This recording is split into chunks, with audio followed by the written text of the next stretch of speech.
রাগে উত্তেজনা স্ক্রিনে না তাকিয়ে পূর্ণতা রিসিভ করে ফেলল। মুখ খুলে যেই অসাব্য কথা উচ্চারণ করবে ঠিক ওই মুহূর্তে ওপাশ থেকে মেইলি সুরে কেউ কাঁদতে কাঁদতে বলল, আমাকে উদ্ধার করো, ও চলে যাচ্ছে, ও আজীবনের জন্য চলে যাচ্ছে, আর নাকি ফিরবে না, মুখও দেখবে না, আমাকে উদ্ধার করো। হাউমাউ করে কান্নার আওয়াজ শুনে পূর্ণতা স্তব্ধ হয়ে গেল। চোখের সামনে শ্রেয়া সেই দৃশ্য ভাসছিল। হাসপাতালের বেডে কয়েক মিনিটের জন্য শ্রেয়া যখন সেন্সলেস ছিল, সবার আগে পূর্ণতার সাথে দেখা করেছে। এটাই ছিল শেষ দেখা, আখেরি দেখা, দুনিয়া থেকে বিদায় নেয়ার মতো শেষ সাক্ষাৎ। এরপর আর শ্রেয়া ফিরেনি। আজীবনের জন্য হারিয়ে গেছে, সবাইকে বিদায় জানিয়ে অজানার কায়নাতে পাড়ি দিয়েছে। ও আর কোনোদিন ফিরবে না। পূর্ণতা ফোনটা কেটে দিতেই বুঝতে পারল তার চোখ থেকে আবারও পানি পড়ছে। পুরনো দিনগুলো মনে পড়ছে ভীষণ। শ্রেয়ার কথা মনে পড়ছে প্রচুর। আজ থেকে কয়েক বছর আগে এভাবেই তো কান্না করে পূর্ণতার মনে সব কথা শ্রেয়াকে বলতো, সমস্যার সমাধান চাইতো, নানা কাজে শ্রেয়ার পুরো দমে সাহায্য পেত। আজও সেদিনের স্মৃতি ভাসে মনের অন্তরে। বিভৎস দিনের কথা মনে পড়ে, ভুলে যেতে ইচ্ছে করে সব ঘটনা। একটা ভুল হলেও সেই ভুলের জন্য শ্রেয়ার ক্ষমা হলো না। কিন্তু দিন শেষে মৃত ব্যক্তি আর কখনো জীবিতাবস্থা ফিরবে না। পূর্ণতা চোখ কুচকে ভেতরের অশান্ত বিষাদের ঝড়টা থামানোর চেষ্টা করল।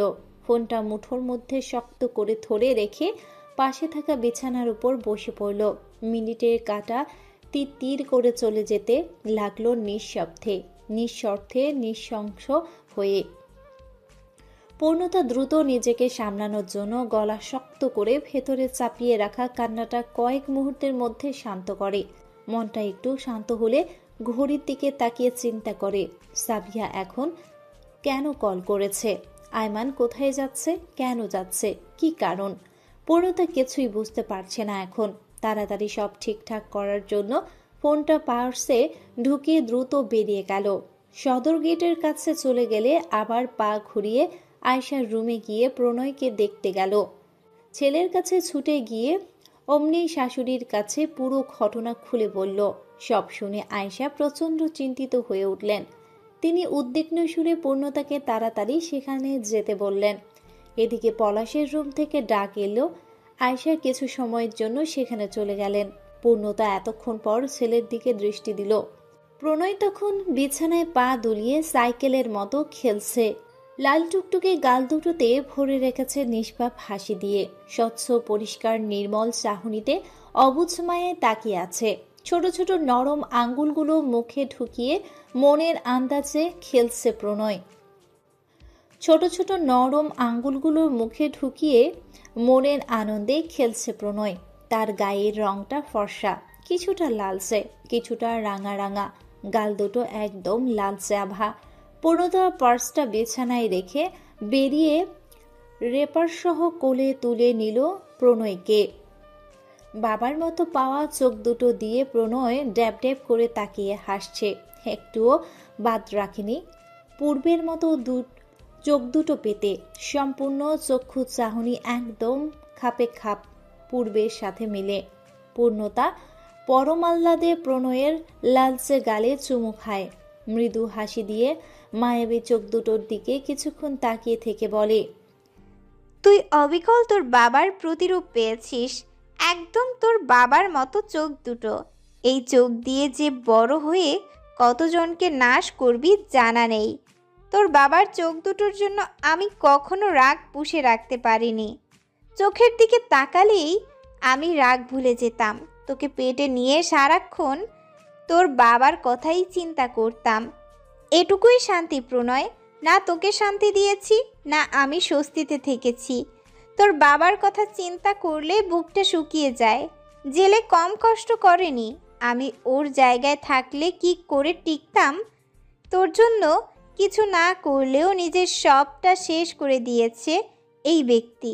জানিস, তোর বাবার মতো রাশভারী মানুষকে একমাত্র তুই কাঁদিয়েছিস। তোকে কোলে তুলে আমার সামনেই অশ্রু ঝরিয়ে ফেলেছে।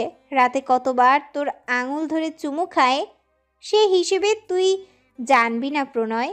এখনো ওকে কাঁদতে দেখি।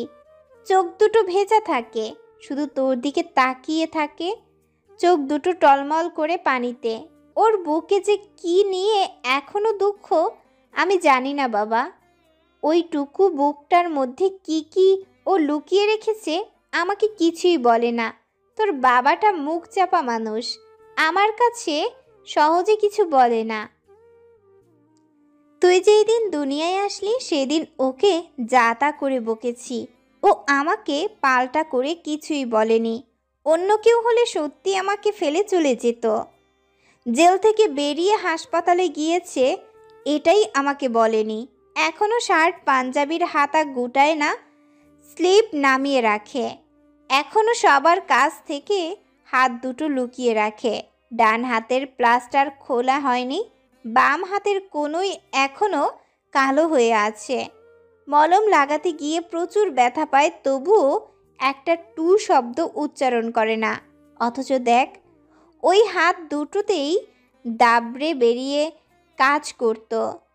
তোকে কোলে নিচ্ছে, সবার খেয়াল রাখছে। সারাদিন শেষে রাতের বেলা যখন ঘুমাতে আসে তোর মুখটা যেন ওর ক্লান্তি কাটিয়ে দেয়।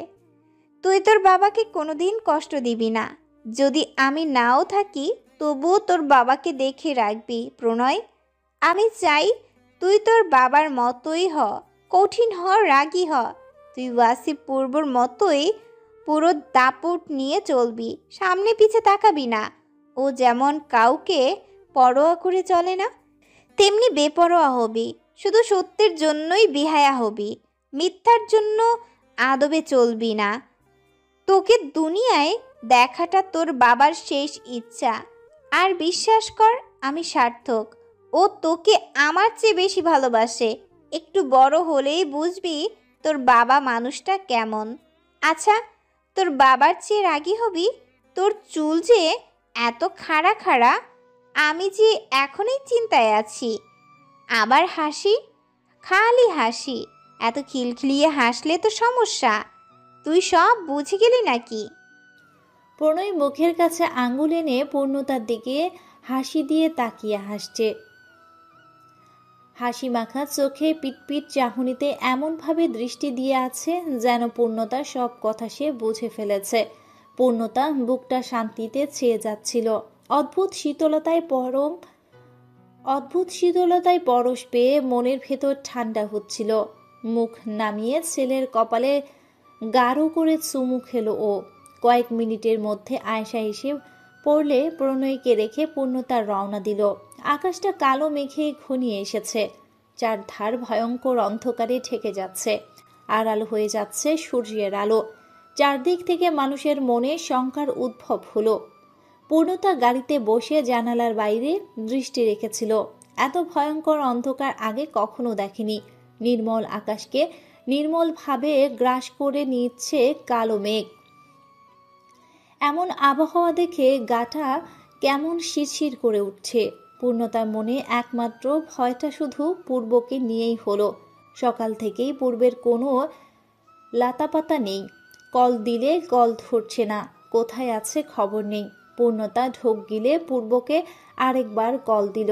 মনে মনে সুস্থতার জন্য জপ করছিল, কিন্তু মনের উৎকণ্ঠা হ্রাস না হয়ে আরও বেগতিক হয়ে উঠল। পূর্ব কল ধরল না। ড্রাইভারের উদ্দেশ্যে সামনে দৃষ্টি দিয়ে জিজ্ঞেস করে দিল পূর্ণতা, আকবর চাচা, সকালে তো আপনি দারোয়ানের সাথে আড্ডা দিচ্ছিলেন, আপনি কি পূর্বকে যেতে দেখেছেন? প্রবীণ বয়সী আকবর সতর্ক ভঙ্গিতে গাড়ি চালাতেই পূর্ণতার জন্য সরল গলায় উত্তর দিল। এতটুকু শুনে আর প্রশ্ন করার অবস্থায় রইল না। শুকিয়ে আসা গলা কোনো মতে ঢোক গিলে ভেজানোর চেষ্টা করল পূর্ণতা। বুকটা ভয়ঙ্করভাবে ধুকধুক করছে। যদি কিছু হয়। গুমুটপূর্ণ আকাশের দিকে করুণ দৃষ্টি রাখল সে। পূর্ব হয়তো আবারও পুরনো রাস্তায় ফিরে গিয়েছে। এতটুকু ভাবতেই অস্থির হয়ে উঠেছে পূর্ণতা। এসির ভেতরে চুইয়ে ঘামতে শুরু করেছে সে। আর ভাবতে পারল না পূর্ণতা। চোখ বন্ধ করে ফেলল তৎক্ষণাৎ। এক বোতল পানি পুরোটা খেয়ে ফেলল। হোমনেই গাড়ি এসে পৌঁছালো শিকদার বাড়িতে। বোতলটা ডাস্টবিনে ফেলে বাড়ির ভেতরে ঢুকেই গায়ের লোম দাঁড়িয়ে গেল পূর্ণতার। সাবিহার অবস্থা খুবই খারাপ। মাথা ঘুরে পড়ে গিয়ে বেকায়দায় বমি করে রুম ভাসিয়েছে। রুম একদম নষ্ট হয়ে গেছে। এদিকে বাড়িতে দ্বিতীয় কেউ নেই। আয়মানের নানা হাসপাতালে ভর্তি বিধায় আফিয়া মূলত সেখানে গিয়েছে। সাবিহাকে জোরাজুরি করেও সঙ্গে নিতে পারেনি। সাবিহার মুখ শুকিয়ে কয়েক ঘন্টার মধ্যে বিবর্ণ আকার ধারণ করেছে। হাত পা ঠান্ডা হয়ে চোখ ঘলাটে দেখাচ্ছে। এদিকে হাত পা ঠান্ডা হওয়ার ভালো লক্ষণ না। পূর্ণতা তাড়াতাড়ি সাবিহাকে শাড়ি পাল্টাতে বলে রান্নাঘরে চলে এলো। তাক থেকে খুঁজে খুঁজে চিনির বয়াম বের করে মুহূর্তের মধ্যে চিনি পানি গুলিয়ে আনলো। ততক্ষণে সাবিহা দুর্বল ক্লান্ত ন্যাতানো দেহ বিছানায় সেটে গেছে। পূর্ণতা ওকে চটজলদি চিনির পানি খাইয়ে দেয়। কয়েক মিনিট যেতেই আবার ভক করে বমি করে সাবিহা বিছানার চাদর নষ্ট করে ফেলে। অত্যধিক দুর্বলতার জন্য চোখ খুলেও তাকাতে পারছে না সে।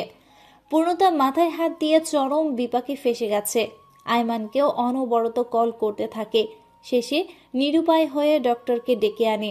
ডক্টর এসে সাবিহার পালস রেট চেক করে, চোখের পাতা মেলে দেখে এবং পূর্ণতার দিকে তাকিয়ে চিন্তিত সুরে বলে, ক্লিনিকে টেস্ট করানো দরকার, বাসায় রেখে অবস্থা বোঝা যাচ্ছে না।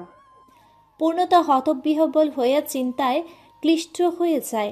কয়েক সেকেন্ড চুপ থেকে কিছু একটা মনে পড়ার ভঙ্গিতে জবাব দেয়, ওর পেটে সমস্যা, প্রচুর বমি করছে যে।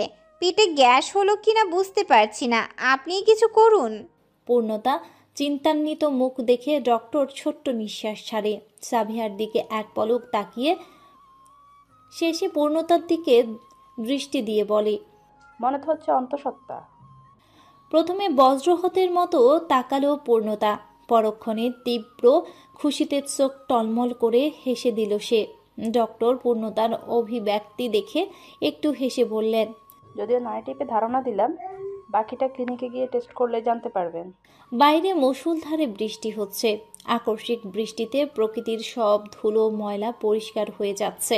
নির্মল হয়ে উঠেছে গাছের সবুজ নব্য পাতা। আকাশে শুরু হয়েছে মেঘের হুঙ্কার। ফুলে ফেঁপে উঠছে মেঘ পুঞ্জীভূত কালো আকাশ। কেঁপে উঠছে মাটি, বৃষ্টির তীব্রতায় দুলে উঠছে গাছ। পূর্ণতা বৃষ্টির মধ্যে ক্লিনিকে নিয়ে গেল সাবিহাকে। ইতিমধ্যে রাস্তায় পানি জমতে শুরু করেছে। মানুষ বৃষ্টি মাথায় দৌড়াচ্ছে গন্তব্যের দিকে। কেউ ছুটছে ছাউনির উদ্দেশ্যে। ক্লিনিকে এনে দ্রুত টেস্ট করালো সাবিহা। সত্যি সত্যি ধরা পড়ল সাবিহা প্রেগনেন্ট। নিজের গর্ভবতী হবার খুশিতে পূর্ণতাকে জাপটে ধরে কেঁদে দিল সাবিহা। খুশির জোয়ার উপচে পড়ল। ক্ষণিকের মধ্যে মুখ ভার হলো সাবিহার। পূর্ণতা শিকদার বাড়িতে ফিরতে ফিরতে সাবিহার কাছে পুরো ঘটনা শুনল। হাইমান ইদানিং খিটখিটে স্বভাবের হয়ে গেছে। কাজের মধ্যে ব্যস্ত হয়ে নাস্তানাবুদ অবস্থা। সাবিহাকে পাসপোর্ট করার জন্য তাগাদা দিলেও পরিষ্কার শব্দে বিদেশ যাওয়ার ব্যাপারে নাকচ করে দেয়। সাবিহা বিদেশে যেতে ইচ্ছুক না, কিন্তু আয়মানও এ কথায় নারাজ। সে কিছুতেই এদেশে থাকতে রাজি নয়। সব কাজ গুটিয়ে বিদেশে পাড়ি দিলে সেখানেই সেটেল হতে চায়। আফিয়া অনেক বুঝিয়েও ছেলেকে রাজি করাতে পারেনি। আয়মান এক কথায় অটল, অনড় এবং অবিচল হয়ে রইল। সাবিহা যখন শাশুড়ি ও দেশ ছেড়ে সঙ্গে যেতে না করল, আয়মান তখন আর ওকে বাধা দিল না। সে নিজেই ভিসা কনফার্ম করে টিকিট কেটে চুপচাপ লাগেজ গুছিয়ে বিদায় হলো। এমন দিনই রওনা দিল যেদিন আফিয়াও বাড়িতে নেই। সাবিহার অনেক জোরাজোরির পরও আয়মান থাকেনি। উপায়ন্তর না পেয়ে শেষে পূর্ণতাকে কল দিয়ে সাবিহার বাড়িতে আনে। কিন্তু শারীরিকভাবে সপ্তাহখানেক ধরে সাবিহা বেশ অসুস্থ ছিল। এ ব্যাপারে কাউকে জানায়নি।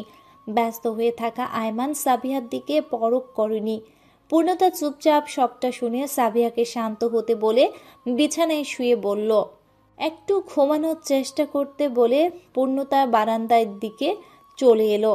ফোনের পাওয়ার বাটন অন করতেই বুঝতে পারল আয়মানের ফ্লাইট এতক্ষণে টেক অফ করে ফেলেছে।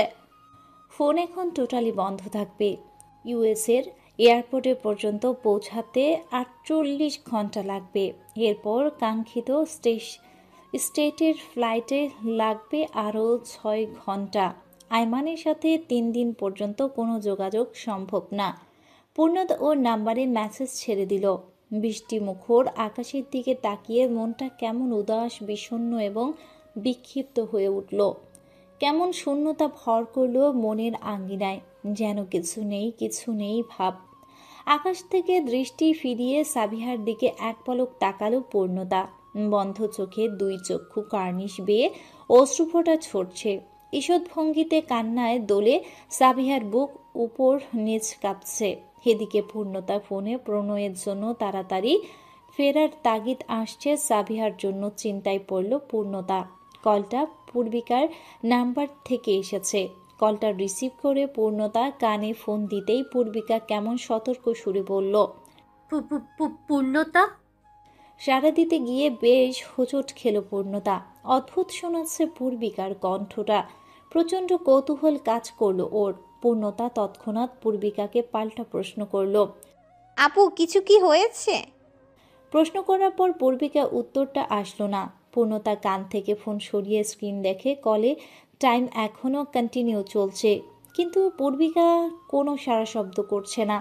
পূর্ণতা কৌতূহল চাপাতে না পেরে অস্থির হয়ে জিজ্ঞেস করল, আপু আপু কি শুনতে পাচ্ছ? কি হয়েছে আপু? বাড়িতে সব ঠিকঠাক আছে? প্রণয় কি কান্না করছে? হ্যালো আপু, জবাব দাও। অনেকগুলো প্রশ্ন শেষে হাঁপিয়ে ওঠার মতো শ্বাস টানতে লাগলো পূর্ণতা। নিশ্চয়ই কিছু হয়েছে। পূর্বিকার কণ্ঠে অদ্ভুত শোনাচ্ছে। পূর্বও বাড়িতে নেই। আবার কোনো শত্রু আসলো কিনা? প্রণয় বাড়িতে একা। এসব কিছু চিন্তা করতেই মারাত্মক অশরীর হয়ে পূর্ণতা। এদিকে পূর্ণতার এমন অপ্রকৃতিস্থ অবস্থা দেখে সাবিহা ওকে শান্ত হতে বলে, কিন্তু পূর্ণতা আর শান্ত হয় না। সাবিহা ওকে দ্রুত ওয়াসিফ ভিলায় যেতে বলল। ড্রাইভার মাথা ঘুরিয়ে পূর্ণতার দিকে তাকিয়ে আহত সুরে বলল, মা, বাইরে এখন প্রচুর বৃষ্টি, রাস্তা পানি জমছে, একটু পর বাইর হইলে ভালো হয় না? কোনো কথা শুনতে পূর্ণতা রাজি না। সে পরিষ্কার কণ্ঠে জানিয়ে দিল, রাস্তার টাইফুন শুরু হলেও গাড়ি যেন না থামে। এই মুহূর্তে গাড়ি স্টার্ট দিয়ে যেন ওয়াসিফ ভিলায় সোজা রওনা দেয়। পথে কোনোভাবে যদি গাড়ি থামে তাহলে পূর্ণতার রুট আচরণ দেখবে। ড্রাইভার পূর্ণতার রণচণ্ডী অগ্নিমুখ দেখে কোনো কিছু বলার সাহস পেল না। সে ইঞ্জিন চালু দিয়ে পানি ভেঙে এগোতে থাকে। বৃষ্টির জন্য যেখানে 5 মিনিটের পথ 15 মিনিট লাগে, আজ সেখানে 1 ঘন্টার পথ 2.5 ঘন্টা লাগছে। বৃষ্টির প্রখরতা একটু যেন কমেছে, কিন্তু পূর্ণতার অস্থিরতা ক্রমান্বয়ে বাড়ছে। কাউকে ফোন দিয়ে সে পাচ্ছে না। পূর্বিকা, আয়েশা, নুরানি, ময়না কেউ কলটা ধরছে না। আকাশটা এখনো হিংস্রভাবে কালো হয়ে আছে। প্রকৃতি কেমন ঘুমিয়ে গেছে এই রূপ দেখে। গাড়িটা ওয়াসিফ ভিলায় গেট ভিড়িয়ে পার্কিং সাইডে থামতেই পূর্ণতা গাড়ি থেকে বাড়ির গেট পর্যন্ত দৌড়ে ভেতরে ঢুকলো। এরপর মাথা ছেড়ে কাপড় ঠিক মতো ঝাড় দিতেই চোখ তুলে গ্রাউন্ড ফ্লোরের দিকে দৃষ্টি আটকালো। হোমনেই ভ্রু কুঁচকে এলো ওর। বাইরে মেঘের জন্য ঘুটঘুটে অন্ধকার, অথচ বাড়িতে কেউ লাইট জ্বালায়নি। বাদলার দিনে এমন অন্ধকার অবস্থা আগে কখনো হয়নি। এমন কেন হচ্ছে দিনটা? সব বিপদের আভাস কি আজই আছড়ে আসছে? পূর্ণতা গলা তুলে পা এগিয়ে আয়েশার উদ্দেশ্যে ডাকে, আম্মা, আম্মা আপনি কোথায় আছেন?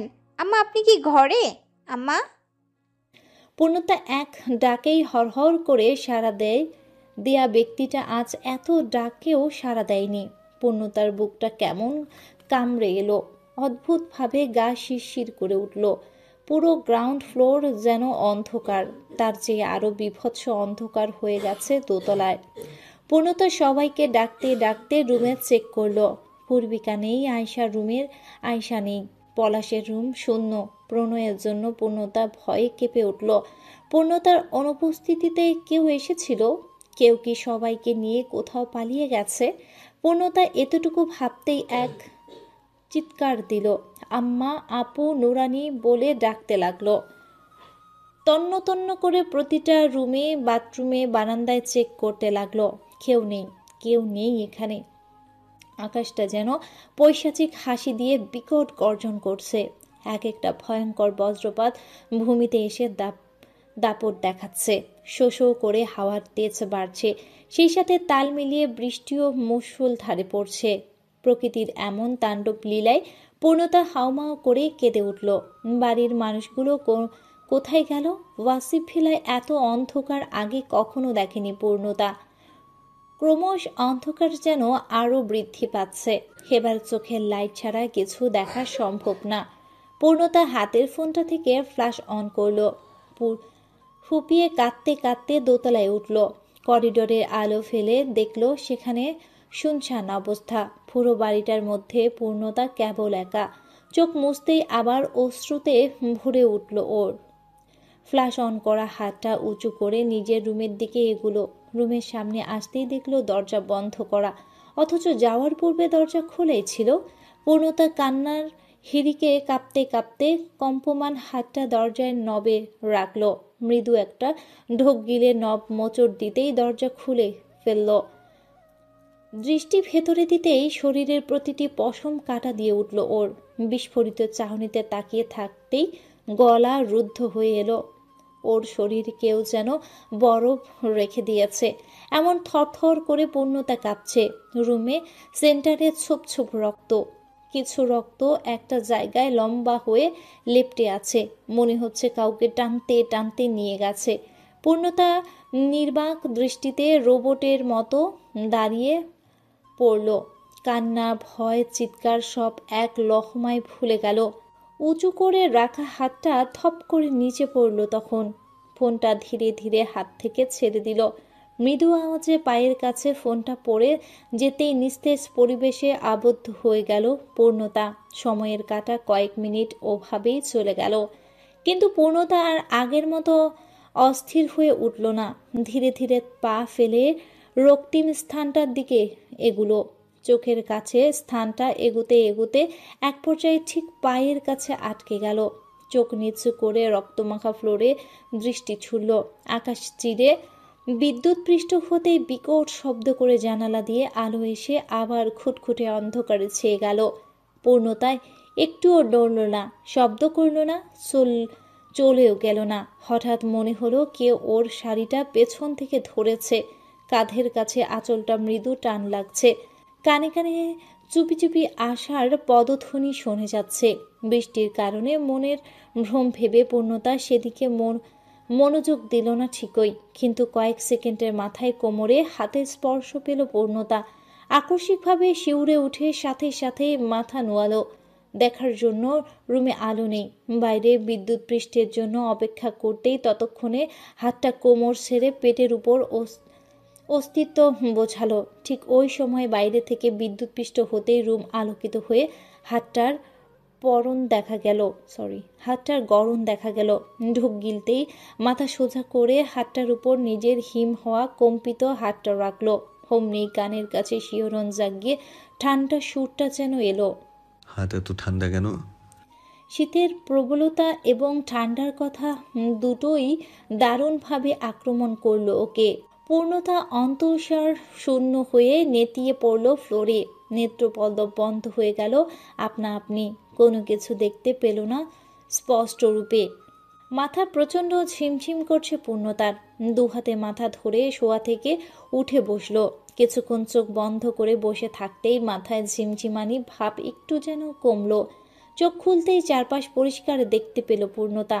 তখনই আবিষ্কার করলো সে এই রুমটা চেনে না। দ্রুত বিছানা থেকে নামলো ও। আশেপাশে দৃষ্টি দিয়ে পূর্ণতা এগোতেই সিঁড়ি দেখতে পেল। সিঁড়িটা উপরের দিকে যাচ্ছে এবং সেখানে একটা খোলা দরজা আছে। সেই দরজা দিয়েই হো হো হাসির কলরব শোনা যাচ্ছে। পূর্ণতা সিঁড়ি ধরে উপরে উঠতে লাগলো এবং খোলা দরজার কাছে আসতেই হতভম্বের মতো দাঁড়িয়ে পড়ল। সেকেন্ডের মধ্যে হাসাহাসির শব্দ বন্ধ হয়ে গেল। তখন হাসির ব্যক্তিগুলো পূর্ণতার দিকে তাকিয়ে রইল। পূর্ণতা তাদের দেখে অবুঝের মতো ভেতরে পা দিয়ে কাছে যেতে লাগলো। আর ঠিক তখনই চায়ের কাপে এক তৃপ্তির চুমুক দিয়ে পূর্ণতার উদ্দেশ্যে বলল, শরীর ভালো লাগছে এখন? পূর্ণতা এগিয়ে এসে চুপচাপ দাঁড়ালো। সকলের দিকে দৃষ্টি দিয়ে শেষে রাগী সুরে উত্তর দিল, আমার সাথে এরকমটা করার মানে কি পূর্বিকা আপু? পিনপতন নীরবতা ছেয়ে গেল তখন। পূর্বিকা, আয়েশা, খোদেজা, কবির নিজের মধ্যে চাওয়াচাওয়ি করল কিছুক্ষণ। তারপর পূর্ণতার উদ্দেশ্যে আয়েশা শান্ত সুরে বলল। পূর্ণতা অটলভাবে জবাব দিল, আমি খাবো না আম্মা, প্রণয় কোথায়? পূর্ণতার কথা শুনে খোদেজা একটু নড়চড় বসল। শাড়ির আঁচলটা কোলের উপর থেকে সরিয়ে দিতেই প্রণয়কে দেখতে পেল পূর্ণতা। নানির কোলে গুটিসুটি মেরে ঘুমিয়ে আছে প্রণয়। খোদেজা সতর্ক কণ্ঠে বলে উঠল, এই যে তোর প্রণয়, রোদ পোহাতে এনেছি, আমার কোলেই ঘুমিয়ে পড়েছে, আয় নিয়ে যা। পূর্ণতা এগিয়ে গিয়ে দুহাত বাড়িয়ে প্রণয়কে কোলে তুলে নিল। হাদুরে মুখটা নিজের গলার সাথে জড়িয়ে নিচে চলে গেল পূর্বিকা। সেখান থেকে উঠে ওর পিছু পিছু নামল। প্রণয়কে বিছানায় শুইয়ে দিয়ে রুমটা ভালোভাবে দেখছে পূর্ণতা। কোথায় আসলো, কেন আসলো, কার বাড়ি, কোন জায়গা কিছুই বুঝতে পারছে না পূর্ণতা। এর মধ্যে পূর্বিকা খাবারের প্লেট হাতে রুমের দরজায় নক করলো। মিষ্টি করে হেসে বলল, আসবো? পূর্ণতা তার কৌতূহলী চোখ ক্ষণিকের জন্য স্বাভাবিক করে হাসিচোখ আসতে বলল। পূর্বিকা খাবারের প্লেট নিয়ে বিছানায় রেখে পূর্ণতাকে সামনে বসিয়ে নিল। পূর্ণতা প্লেটের দিকে দেখল। খিচুড়ির সাথে এক পাশে ডিম ভাজা, অন্য পাশে শুকনো মরিচের সাথে পেঁয়াজ ভর্তা। পূর্বিকা পেঁয়াজের ভর্তা দিয়ে কয়েক লোকমা গরম খিচুড়ি মাখতেই সরল গলায় বলে উঠল, কাল ওভাবে কল দেওয়ার জন্য দুঃখিত পূর্ণতা। যদি সন্দেহ না ঢুকাতাম তাহলে তুমি সারপ্রাইজটা পেতেন না। পূর্ণতা শান্ত দৃষ্টিতে পূর্বিকার দিকে তাকালো। পূর্বিকা গরম লোকমার ফু দিয়ে হালকা ঠান্ডা করে পূর্ণতার ঠোঁটের কাছে ধরে বলল, হা করো, খাইয়ে দিই। আবার কবে দেশে আসি, আবার কবে খাইয়ে দিই, কোনো কিছুই ঠিক না। তাকিয়ে থেকো না, হা করো। পূর্বিকার দিকে তাকিয়ে থাকতেই পূর্ণতা হা করে লোকমাটা মুখে পড়ল। পূর্বিকা দ্বিতীয় লোকমাটা রেডি করতে পূর্ণতার কৌতূহল মিটিয়ে বলল, গতকাল তুমি যখন সাবিয়ার ওখানে গেলে তার ঠিক আধা ঘন্টা পরেই পূর্ব বাড়িতে ফিরেছে। ফিরে আমাকে বলে তোমাকে কল দিয়ে চলে আসতে, কিন্তু তখন আইমানের ঘটনাও জানতো না। পরে একটা প্ল্যান বানায় তোমাকে সারপ্রাইজ দিতে। আমাকে ওইভাবে কথা বলার জন্য পূর্বই বাধ্য করেছে। তুমি তো ওকে চিনোই, ও কি পরিমাণে নাছোড়বান্দা আমার আর বলা লাগবে না। আমি তোমাকে কল দিয়ে যখন কল কাটলাম, ও সবাইকে গাড়ি করে এখানে পাঠিয়ে দিল। একা একা ওখানে রইল। আল্লাহ জানে ও তোমার সাথে কি করেছে। হঠাৎ করে ফোন করে পাগলের মতো বলতে লাগলো তুমি নাকি বেহুশ হয়ে গেছো। পরে ওকে বললাম মাথা ঠান্ডা করে তোমাকে চটপট এখানে নিয়ে আসতে। যতদূর তোমার অবস্থা দেখে বুঝলাম তুমি অতিরিক্ত ভয় পেয়ে সেন্স হারিয়েছো।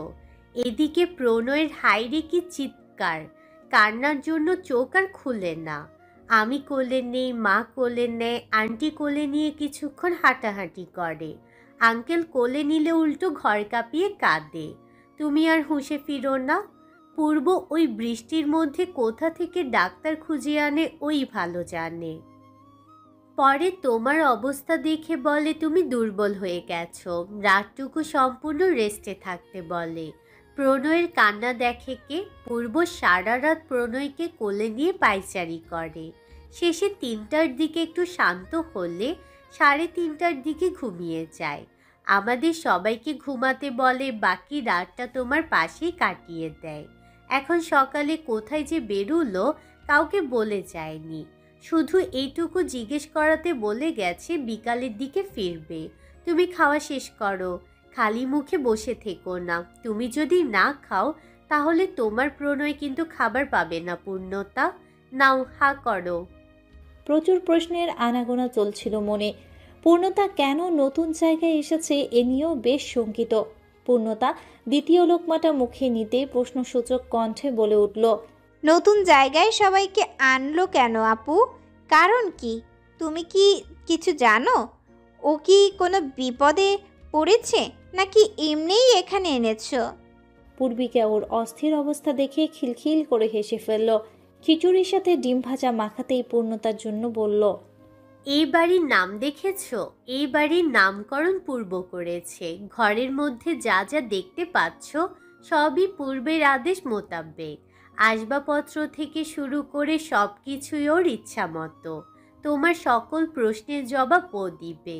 আমাকে চুপ থাকতে বলে গেছে। তুমি চিন্তা করো না পূর্ণতা, তুমি যেটা নিয়ে চিন্তায় আছো আমি অন্তত বুঝে গেছি। ও আর কখনো রাজনীতি করবে না। তুমি এখন থেকে নিশ্চিন্তে থাকতে পারো। ঘড়িতে দুপুর 12:08। সকালের নাস্তা হিসেবে খিচুড়ি খাওয়া শেষ। পূর্ণতা শুধু অপেক্ষার জন্য সময় গুনতে লাগলো। এদিকে পূর্বের আসার কোনো খবর নেই। রাতে ফোন কোথায় ফেলেছে ঠিক করে মনে করতে পারছে না। সাবিয়াকে ফোন দেওয়া উচিত, সেটাও সম্ভব হচ্ছে না। খোঁজ খবর নিতে পূর্বিকার ফোনটা চেয়ে নিল সে। সাবিহার নাম্বারটা খদিজার ফোন থেকে নিয়ে কল দিয়ে ফেলল। সাবিহার সাথে কিছুক্ষণ কথা সারতেই মনের অস্থির স্বস্তিতে বাকি কাজে মনোযোগ দিল পূর্ণতা। বাড়িতে ফিরে এসেছে আফিয়া এবং শুভ। সংবাদ শুনে ইতিমধ্যেই তিনি সাবিহার যত্ন নেওয়া শুরু করেছে। আইমানের কোনো খোঁজ না পেলেও এতক্ষণের মধ্যে কাতার এয়ারপোর্টে অবতরণ হয়ে গেছে। কারণ কাতার থেকে ডিরেক্ট আমেরিকার ফ্লাইট ধরবে। বাড়িটির নাম স্বপ্নমহল। আজ নতুন বাড়িতে যেন আনন্দ মেলার সমাগম। বাড়ির সর্বত্র অতিথির আগমনে গমগম হয়ে আছে। এক সপ্তাহ আগে সবাইকে যে দাওয়াত হয়েছে সেটা আয়শা ও পূর্বিকা ছাড়া কেউ জানত না। আজ আবারও সেই উৎসবের ঢল নেমে এসেছে স্বপ্নমহলের বুকে। পূর্বের কেনা নতুন এই বাড়িটা সবটা জুড়ে আধুনিকতার ছোঁয়া। শৌখিন বেশে সাজানো হয়েছে বাড়ির প্রতিটি রুম। রাতে অন্ধকারে জ্বলে থাকার বাড়ির সামনে বাগানটা, সবুজ ঘাসে পুরো বাগানটা ছেয়ে থাকবে। শীত আসলে ঘাসের মধ্যে শিশির জমে রবে। পূর্ব নিজেদের রুমটা বেশ দক্ষ হাতে সাজিয়েছে। নিজ হাতে প্রতিটি জিনিস যত্ন করে গুছিয়েছে। পূর্বিকার কাছে বলে গেছে পূর্ণতা যেন ক্লোজেট থেকে সাদা শাড়ি বের করে সেটা পরেই যেন সবার সামনে আসে। আজ পবিত্র জুম্মার দিন বলে বাড়ির সব পুরুষরা পাঞ্জাবি পরে এসেছে। কবির পূর্বের দেয়া কালো পাঞ্জাবি পরেছে। পলাশকে পরানো হয়েছে ধূসর রঙের পাঞ্জাবি। আয়শার গায়ে মাখন রঙের সুতির শাড়ি, যার পাড়টা সোনালি সুতায় কাজ। পূর্বিকা পরেছে সবুজ রঙের লাল পাড় বিশিষ্ট শিফনের শাড়ি। খদিজা হামেশার মতোই নীল রঙের জামদানি। আজ আনিশাও এসেছে পূর্বের দাওয়াত পেয়ে। সঙ্গে এসেছে আনিশার মেয়ে দিশা। দিহান এ যাত্রায় আসতে না পারলে পূর্ণতাকে কল করে মনের দুঃখ বিলাপ করেছে। দুটো মাইক্রো করে পূর্ণতার খালারা এসেছে। সেই সাথে খালাতো ভাই বোন ওয়াকিল, সুহাস ও তানিয়া। খালা ও ভাই বোনদের আগমন দেখে একটুও খুশি হয়নি পূর্ণতা। চরম বিপদে বেলায় কেউ একটা কল পর্যন্ত করেনি, অথচ দাওয়াত পেয়ে ঢ্যাং ঢ্যাং করে চলে এসেছে অতীত ভুলেই। এটাই হয়তো আত্মীয়তা। মনের সকল বিরূপ চিন্তা আজকের জন্য স্থগিত রাখল পূর্ণতা। ভাবল পূর্ব যেহেতু সবাইকে দাওয়াত করেছে তাই ডেকে এনে ঝাড়ু দেওয়ানোর মানে হয় না। পূর্ণতা হাসি মুখে পুরনো ঘটনা মাটি চাপা দিয়ে সকলের সঙ্গে একত্র হলো। দুপুরের খাওয়া বেড়ে সবাইকে পেট পুড়ে খাওয়ানো এবং গল্পগুজবের জন্য পাঠিয়ে দিল অতিথির রুমে। পরন্তু বিকেলে সূর্যটা ধীরে ধীরে অস্তিম হলো। চারধার সন্ধ্যার আগমনে অন্ধকার হয়ে গেল। নিচে সবাই আড্ডা দিচ্ছে। কিছুক্ষণ হলো পূর্ব বাড়িতে ফিরেছে। খাবারটা খেয়ে আর রুমে আসেনি পূর্ণতাকে দেখতে। সেখানে বসেই সবার সঙ্গে আড্ডা গুজবে বসে গেছে। প্রণয়কে কোলে নিয়ে বিছানায় বসে আছে পূর্ণতা। চোখের দৃষ্টি জানালার দিকে স্থির। হঠাৎ দরজায় টোকার আওয়াজ হলে চোখ ঘুরিয়ে দেখল আনিশা দাঁড়িয়ে আছে। বহুদিন বহু মাস পর আজ আকস্মিকভাবেই দুজনের দেখা সাক্ষাৎ হলো। পূর্ণতা হাসি দিয়ে ওকে ভেতরে আসতে বলল। আনিশা নিঃশব্দে ভেতরে এসে পূর্ণতার পাশে বিছানায় উঠে বসল। কাঁধে দিশার ঘুমন্ত হেলে আছে দেখে পূর্ণতা একটা বালিশ এগিয়ে দিশাকে শুইয়ে দিতে বলল। প্রথমে কথাটা আনিশাই বলল। কেমন আছিস? পূর্ণতা স্বাভাবিক ভঙ্গিতে হেসে দিল। দিশার দিকে এক পলক তাকিয়ে শেষে প্রণয়ের দিকে দৃষ্টি দিয়ে নিচু কণ্ঠে বলল, এই তো আছি, ভালো আছি। হানিশা একটু এগিয়ে প্রণয়কে দুহাত বাড়িয়ে কোলে নিল। ঘুমন্ত প্রণয়ের কপালে ঘন করে চুমু খেয়ে ওর দিকে তাকিয়ে বলল, ছেলেটাকে মানুষের মতো মানুষ করবি পূর্ণতা। পূর্বের বেপরোয়া বানাস না, কোনোদিন খারাপ দিকে যেতে দিবি না, সব সময় আগলে আগলে রাখবি। কথাটুকু শেষ করতেই প্রণয়ের গালে চোখ বন্ধ করে চুমু খেল আনিশা। এক প্রকার পালিয়ে যাওয়ার মতো দিশাকে নিয়ে সেখান থেকে উঠে পালালো। কান্না চলে এসেছিল ওর। আজ পূর্ণতার জায়গায় ও তো হতে পারত, বাচ্চাটা ওর সন্তান হতে পারত। পূর্বের স্ত্রী হিসেবে আদর সমাদর ভালোবাসার সবকিছু ওর হতো, কিন্তু বিধির ইচ্ছায় সব হয়েছে অন্য কারোর। অনেক প্রতীক্ষা অপেক্ষার পর পূর্ব রুমে এলো। পূর্ণতা ক্লোজেটের খদেজার দেওয়া নতুন পোশাকগুলো রাখছিল। পেছন থেকে যে পূর্ব এগিয়ে আসছে সেটা বুঝতে পারেনি ও। পূর্ব চুপচাপ হেঁটে খোপায় পিন সবসময়ের মতো টান মারল। চমকে উঠে সমস্ত গা সহ কেঁপে উঠল পূর্ণতার। পেছন থেকে হাসির আওয়াজে শোনা যাচ্ছিল তখন। লজ্জায় রাগে অভিমানে পূর্ণতার চোখ টলমল করে উঠল।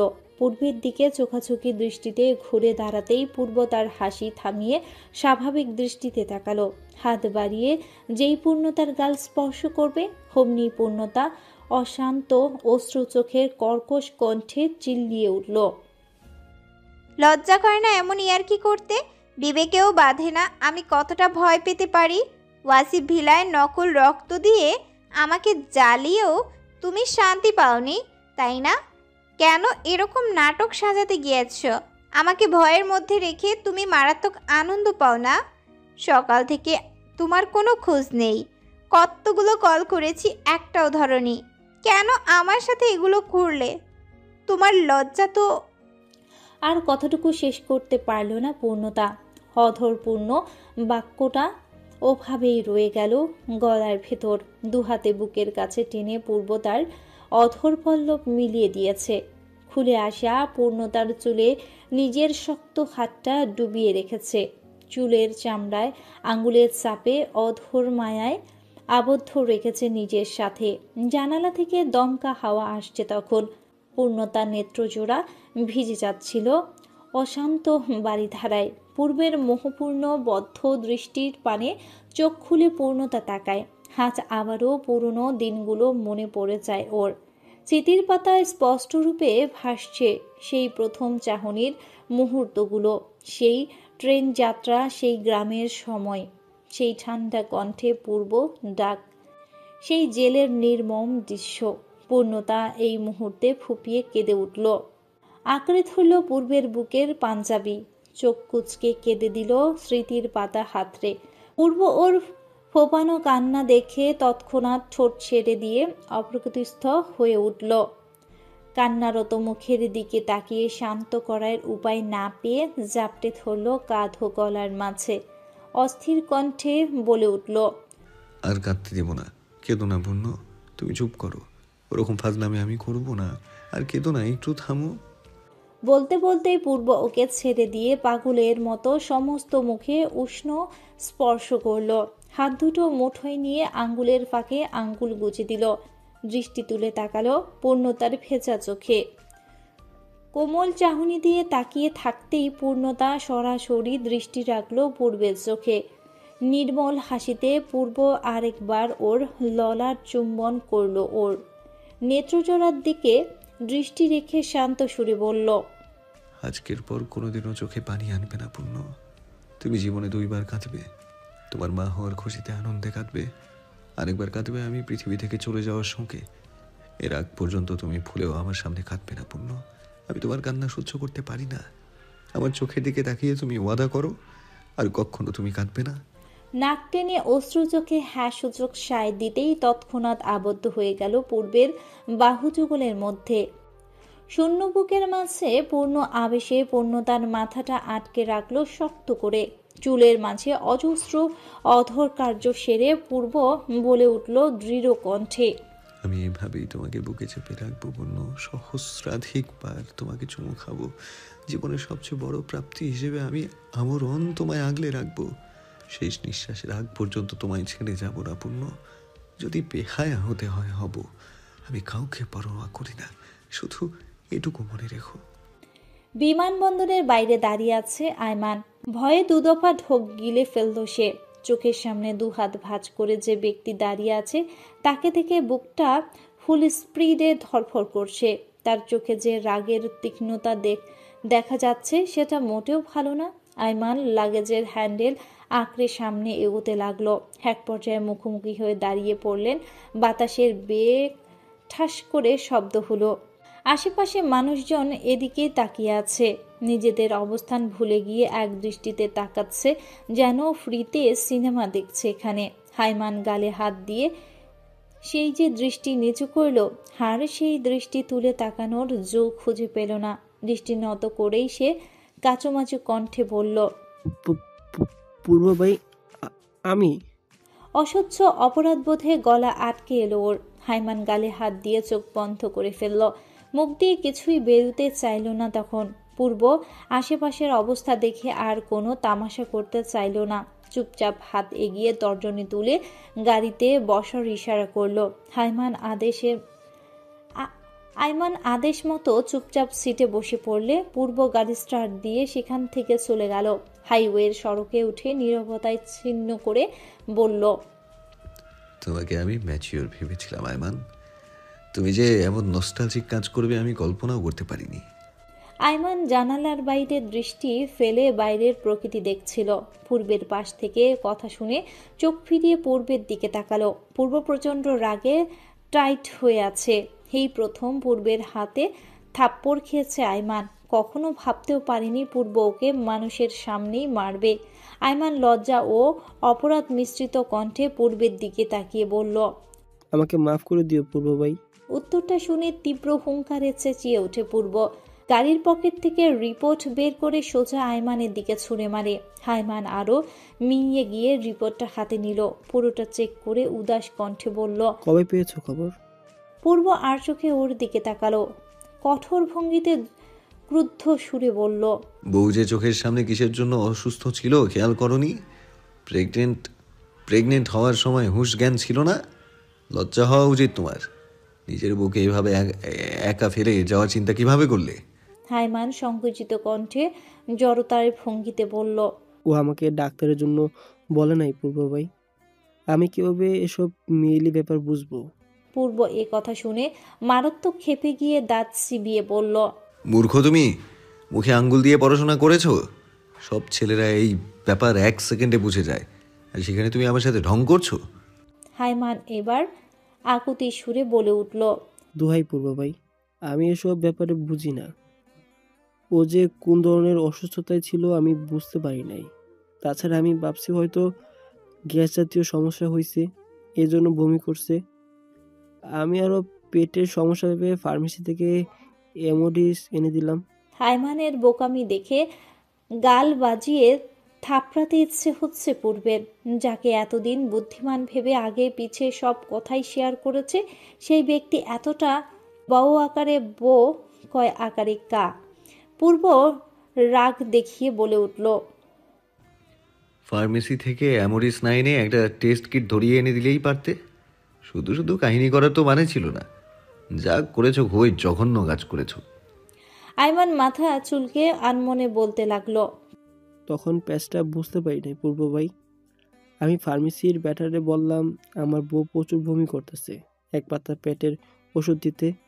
ব্যাটা আমার দিকে তাকিয়ে জিজ্ঞেস করলো, রোগীর কি মাথা ঘুরায় নাকি? আমি একথা শুনে ব্যাটারে এক ধমক মেয়েরা বললাম, কুলির মতো বমি করতেছে, আর আপনি মিয়া চুদুর বুদুর মারান। আচ্ছা পূর্ব ভাই, দোষটা ওই ব্যাটার না? পূর্ব এমন আহাম্মক মার্কা কথা শুনে আয়মানের দিকে ক্ষিপ্ত দৃষ্টি ছুড়ল। আয়মান সে দৃষ্টি দেখে তাড়াতাড়ি মুখ ঘুরিয়ে জানালার বাইরে বলল, আহ, আকাশটা কি সুন্দর, বৃষ্টি হলে ভালো হয়। সারা রাস্তায় আর কথা বলল না পূর্ব। গাড়িটা শিকদার বাড়ির সামনে থামিয়ে আয়মানকে নিয়ে ভেতরে ঢুকলো। আয়মান লাগেজ টানতে টানতে সামনাসামনি পড়ল আফিয়ার রাগী দৃষ্টিতে তাকিয়ে আছে ছেলের দিকে। পাশে দাঁড়িয়ে আছে সাবিয়া, ওর চোখ দুটো ফোলা ফোলা। আনোয়ারা কোনো কিছু না বলেই ঠাস করে গাল বাজিয়ে অফিসের উদ্দেশ্যে চলে গেল। এতক্ষণ ছেলের গালে পটাশ করে মারার জন্যই হয়তো অপেক্ষায় ছিলেন। পূর্ব এসব দৃশ্য শক্ত মুখে দেখছিল। শেষে আফিয়ার কাছে এসে নরম সুরে বলল, আন্টি মাথা ঠান্ডা করুন, এই মুহূর্তে রাগ ঝাড়বেন না। যার সাথে অন্যায়টা হয়েছে সে এখানে কিছু বলুক, আপনি ভেতরে চলুন। আসুন আন্টি, আমাকে 1 কাপ কফি বানিয়ে দিন। আফিয়ার কাঁধ ধরে রান্নাঘরের দিকে যেতে যেতেই পূর্ব চোখ দিয়ে আয়মানকে ইশারা করে গেল, যেটা দেখে আয়মান ঈষৎ ভঙ্গিতে মাথা নাড়িয়ে সায় বোঝালো। লাগেজের হ্যান্ডেল ছেড়ে সাবিহার নতমুখের সামনে এলো আয়মান। আশেপাশে না দেখে সোজা সাবিহার পেটে হাত রেখে দিল। এমন কাণ্ডে শিউরে উঠে সাবিহা চোখ তুলে আয়মানের দিকে তাকালো। আয়মান অসহায় দৃষ্টিতে বিষণ্ণ সুরে বলল, আমি বুঝতে পারিনি সাবিহা, তুমি যে আমার কারণে অসুস্থ হইছো। আসলে ব্যাপারটা কনসিডার করা উচিত ছিল। আমি একটা বোকার মতো কাজ করেছি। সাবিহা পেটের উপর থেকে আয়মানের হাত সরিয়ে দিলে আয়মান ক্ষুব্ধ হয়ে গেল। দুহাতে কোমর ধরে কাছে টেনে বলল, বললাম না সরি, কানে শোনো না? আমি তো বুঝিনি তুমি প্রেগনেন্টের জন্য অসুস্থ হয়ে গেছো। আমাকে একবার বলছো ডাক্তারের কাছে নিয়ে যেতে, বলো নাই। যাই হোক, তোমার এই গুনাহ মাফ। এখন কান্না ফান্না বন্ধ করো। আমি এখন দেশেই আছি, বিদেশে যাওয়ার ইচ্ছাও মাটি করে দিছি। এখন চলো, শুয়ে থাকবা। সাবিহা লজ্জারুণ মুখে দৃষ্টি মেলাতে হিমশিম খাচ্ছিল, তবু আর ভেঙে বলল, আপনি যেখানে হাত দিছেন সেখান থেকে হাত সরান, মা দেখে ফেলবে। সাবিহার কথায় সদ্বিত ফিরতেই দ্রুত কোমর থেকে হাত সরিয়ে ফেলল আয়মান। কয়েক পা পিছিয়ে লাগেজ টেনে রুমে চলে আসলো সে। শিকদার বাড়ির তলব শেষে স্বপ্নমহলে ফিরল পূর্ব। আয়মানকে কাতার এয়ারপোর্ট থেকে পরে ফ্লাইটে ফিরিয়ে এনে মনে মনে শান্তি অনুভব করল সে। শেষমেশে এদিকেই ঘটনা চুকে গেল ভালোভাবেই। 730 দিন পেরিয়ে গেল পৃথিবীর আয়ু থেকে। 2 বছর পিনপিন করে চলে গেল চোখের পলকে। এখন আর আগের মতো কষ্টের দিন নেই, আগের মতো দুর্ভিক্ষ আসেনি, আগের মতো কষ্টের সাগরে কেউ হাবুডুবু খায়নি, কেউ চোখের অশ্রু ফেলে অপেক্ষায় যাতনায় ধুকে ধুকে মরেনি, কেউ নির্মমভাবে অত্যাচারের কাছে পরাধীন হয়ে থাকেনি। নতুনদের ভিড়ে নিজেদের প্রতিদ্বন্দ্বী হিসেবে প্রকাশ করেছে কেউ, রাজনীতির অঙ্গনে নয় সমাজের মধ্যে এসেছে কেউ। ধৈর্য, শ্রম, বুদ্ধি দিয়ে 2 বছর পর ওয়াসিফ পূর্ব নিজের সব বিলিয়ে নতুন পরিচয় এগিয়ে এসেছে। ছেড়ে দিয়েছে পুরনো নীতি, পুরনো ধারা, পুরনো সব চিন্তা ভাবনা। আলিঙ্গন করেছে নিজের নতুন রূপ, নতুন ভুবন, নতুন কাজের সাক্ষাৎ বার্তা। যাদের কাছে পরাজয় মেনে পা ধরে একদিন ক্ষমা চেয়েছিল, আজ তারাই সেই আসনে বসে নেতা হিসেবে স্বীকৃতি পেয়েছে, ছিনিয়ে নিয়েছে পূর্বের সেই পদচ্যুতির দল, অধিকার করেছে সেই সংসদ সদস্য পদ। পূর্ব নিজের বাবার অর্থ সম্পদ একীভূত করে ব্যবসা দাঁড় করেছে। যতগুলো গাড়ি ছিল তন্মধ্যে 2টো গাড়ি রেখে সব বিক্রি করে দিয়েছে। বাড়ি হিসেবে রেখেছে নিজের স্বপ্নমহল এবং বাবার আমলে তৈরি করা ওয়াসিফ ভিলা। দাদা বাড়ি থেকে প্রাপ্ত সম্পত্তিটুকু সমাজের কল্যাণে মসজিদ তৈরিতে লাগিয়ে দিয়েছে। গত বছর সেই মসজিদের নামকরণটা দাদার নামানুসারে উদ্বোধন করেছে। সেই মসজিদ নিয়ম করেছে, কোনো মুমিন যদি অভুক্ত অবস্থায় থাকে তাদের জন্য 24 ঘন্টা আহারের ব্যবস্থা থাকবে। শুকনো পেটে কেউ আর সালাতের জন্য দাঁড়াবে না। আল্লাহ পাকের ঘরে কেউ অনাহারে থাকবে না। অর্থের প্রয়োজন হলে সেটার যথার্থ কারণ ব্যাখ্যা দিয়ে মসজিদের ইমাম থেকে অর্থ প্রয়োজন মতো অর্থ গ্রহণ করবে। সেই অর্থের সম্পূর্ণ যোগান পূর্বর কাছ থেকে আসবে। শহরের বুকে থাকা ওয়াসিফ ভিলা এখন আর শূন্য হিসেবে নেই। বৃদ্ধাশ্রম এবং অনাথাশ্রমে দুটোকেই মিলিয়ে করেছে কায়নাত। যে সন্তানরা নিঃস্ব, দুঃখ, অসহায় বাবা মাদের গলা ধাক্কা দিয়ে বের করে দেয়, তাদের জন্য ওয়াসিফ ভিলার দ্বার আজীবনের জন্য উন্মুক্ত ঘোষণা করেছে পূর্ব। পৃথিবীতে বাবা মায়ের ছায়া, মমতা, ভালোবাসা হারিয়ে যে শিশুরা অক্ষত, অনাহারে, অভুক্ত হয়ে বেঁচে থাকে, তাদের জন্য বৃদ্ধাশ্রমের সঙ্গেই তৈরি করেছেন কায়নাত, যেখানে একদল অবহেলিত বৃদ্ধ বাবা মায়ের কাছে অভিভাবকহীন সন্তানরা বসবাস করবে ভালোবাসার ডোরে। কিছু ছেলেপেলে সেখান থেকে পাবে বাবা মা, খালা মাসি, মামা, চাচা, ফুপু, পিসি, কেউ পাবে নাতি নাতনি, কেউ পাবে ভাতিজা, কেউ পাবে রক্তের সম্পর্কহীন সন্তান। কায়নাতের সবাইকে দেখার জন্য নিজেদের চাকরগুলো ছেড়ে এসেছে পূর্ব। সার্বক্ষণিক তাদের দেখাশোনা, খাওয়া দাওয়া, প্রয়োজন মতো শিক্ষা গ্রহণের ব্যবস্থাও করে দিয়েছে। স্বপ্নমহলে শুধু নুরানি এবং ময়না থাকে, তারাই সেবার জন্য সকলের জন্য স্বপ্নমহলে নিয়োজিত। নিজের বেকারত্বের অভিশাপ ঘুচাতে গিয়ে পূর্ব ব্যবসায় নামতে বাধ্য হয়। নানা বাধার সম্মুখীন হওয়া সত্ত্বেও হাল ছাড়ে না সে। প্রথম 8 মাস নিষ্ফলন অবস্থায় থাকার পর সফলতার শীর্ষে পৌঁছার মতো মনোবল ফিরে পায় সে। লেগে পড়ে ব্যবসার দক্ষ নীতিত্বে। কবিরের সহায়তায় একের পর এক ব্যবসায় ডিলে নিজের বুদ্ধির সাহায্যে কর্মদক্ষতায় প্রদর্শন করে এগিয়ে যায় কর্মক্ষেত্রে। যুবক পুরুষের পাশাপাশি মহিলাদের জন্য আলাদা করে সেক্টর খুলে সেখানে আলাদা ডিপার্টমেন্ট হওয়ার ফলে বৈষম্যমূলক আচরণ সম্পূর্ণরূপে পরিত্যাজ্য এবং নির্যাতনের শিকারও কোনোভাবেই হওয়ার নেই। পুরো পেশামূলক কাজে নারী পুরুষের একীভূত অংশগ্রহণ নিশ্চিত করলেও সেক্টর আলাদা হওয়ার কারণে সকলের চোখে অন্যান্য হয়ে উঠেছে সেটা। পূর্ব মনে প্রাণে বিশ্বাস করত পুরুষরা কর্মক্ষেত্রে বল ও শ্রম দিলে নারীরাও বুদ্ধি ও মেধা দেওয়ার উপযুক্ত। একদল বুদ্ধির কাছে হেরে গেলে আরেক দল বুদ্ধি দিয়ে তাদের উঠিয়ে দিত, আবার একদল বলের কাছে হেরে অপর দল বল দিয়ে এগিয়ে দিত। সমান সমান ভারসাম্য রাখার নীতিতে পূর্ব খুব কম সময়ে ব্যাপক সফলতা অর্জন করে দেখার। এক পর্যায়ে দেখা যায় বিদেশে ঘাঁটিতেও দেশীয় প্রতিষ্ঠান গড়ে দেওয়া সম্ভব। পূর্ব সেই দিকে বিবেচনা করে বিদেশের মাটিতে বিভিন্ন ব্রাঞ্চ প্রতিষ্ঠান করে এবং নিজ দেশ থেকে দক্ষ শ্রমিক সেখানে কাজে লাগিয়ে নতুন দ্বার উন্মোচন করে। টানা 2টো দেশে একই নীতিতে 2টো ব্রাঞ্চ স্থাপন করে ফেললে শুরু যার দেশীয় পণ্য রপ্তানি। সকলের নজরে এসে যায় ওয়াসিফ গ্রুপের নাম খ্যাতি। প্রণয় এখন দৌড়াতে পারে ভালোই। 2 বছরের মাথায় নিজেকে দারুণ চঞ্চলতায় পরিচয় দিয়েছে। আধো আধো কণ্ঠে বাবা ডাকটা সবার আগে শিখেছে, এরপর শিখেছে মা। আদরে সাদরে প্রণয় এখন 2 বছরের বাচ্চা। হাইমানের ঘরে চলে এসেছে মেয়ে সন্তান। পূর্ণতার জ্বালাতনে আয়মান এখন বিয়ের মতো ঘুরিয়ে ফেলেছে।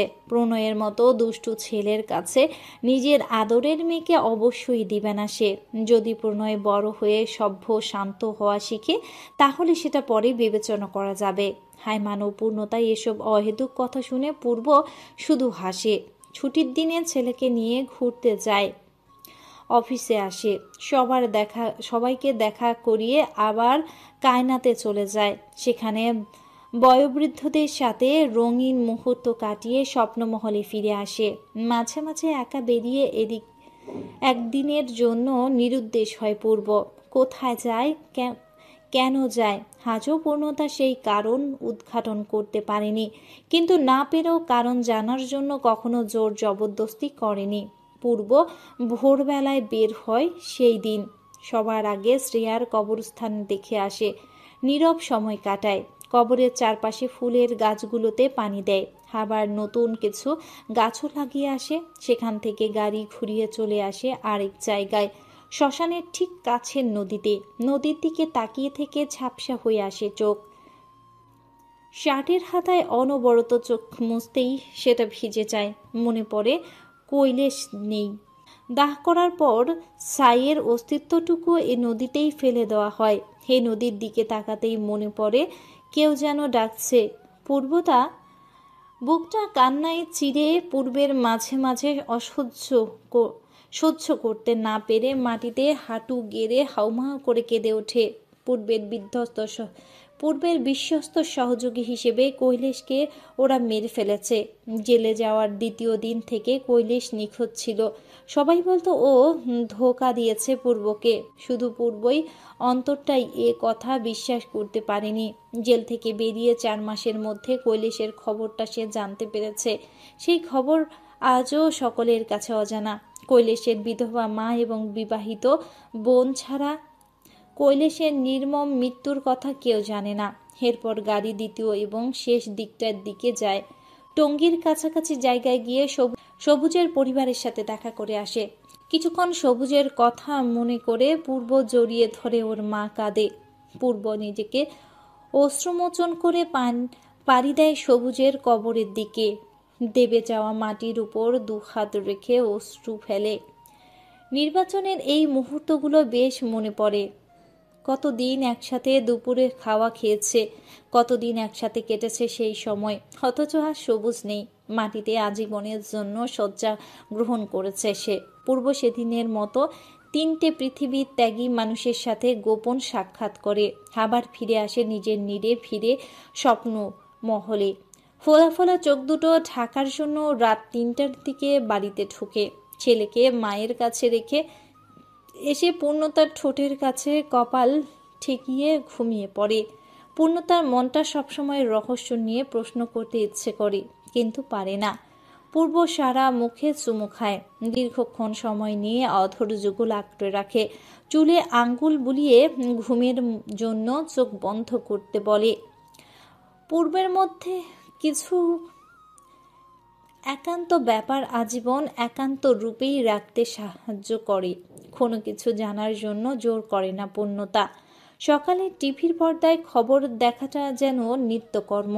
সোফায় বসে কফির মগে চুমুক দিচ্ছিল পূর্ব। ঠিক ওই মুহূর্তে পূর্ণতা বমি তেতো ঢেকুর তুলে ওয়াশরুমে দৌড়ে গেল, আর কফিটুকু খেতে পারল না পূর্ব। চকিত ভঙ্গিতে উঠে দাঁড়াতেই তৎক্ষণাৎ ওর পা ও চোখ আটকে গেল।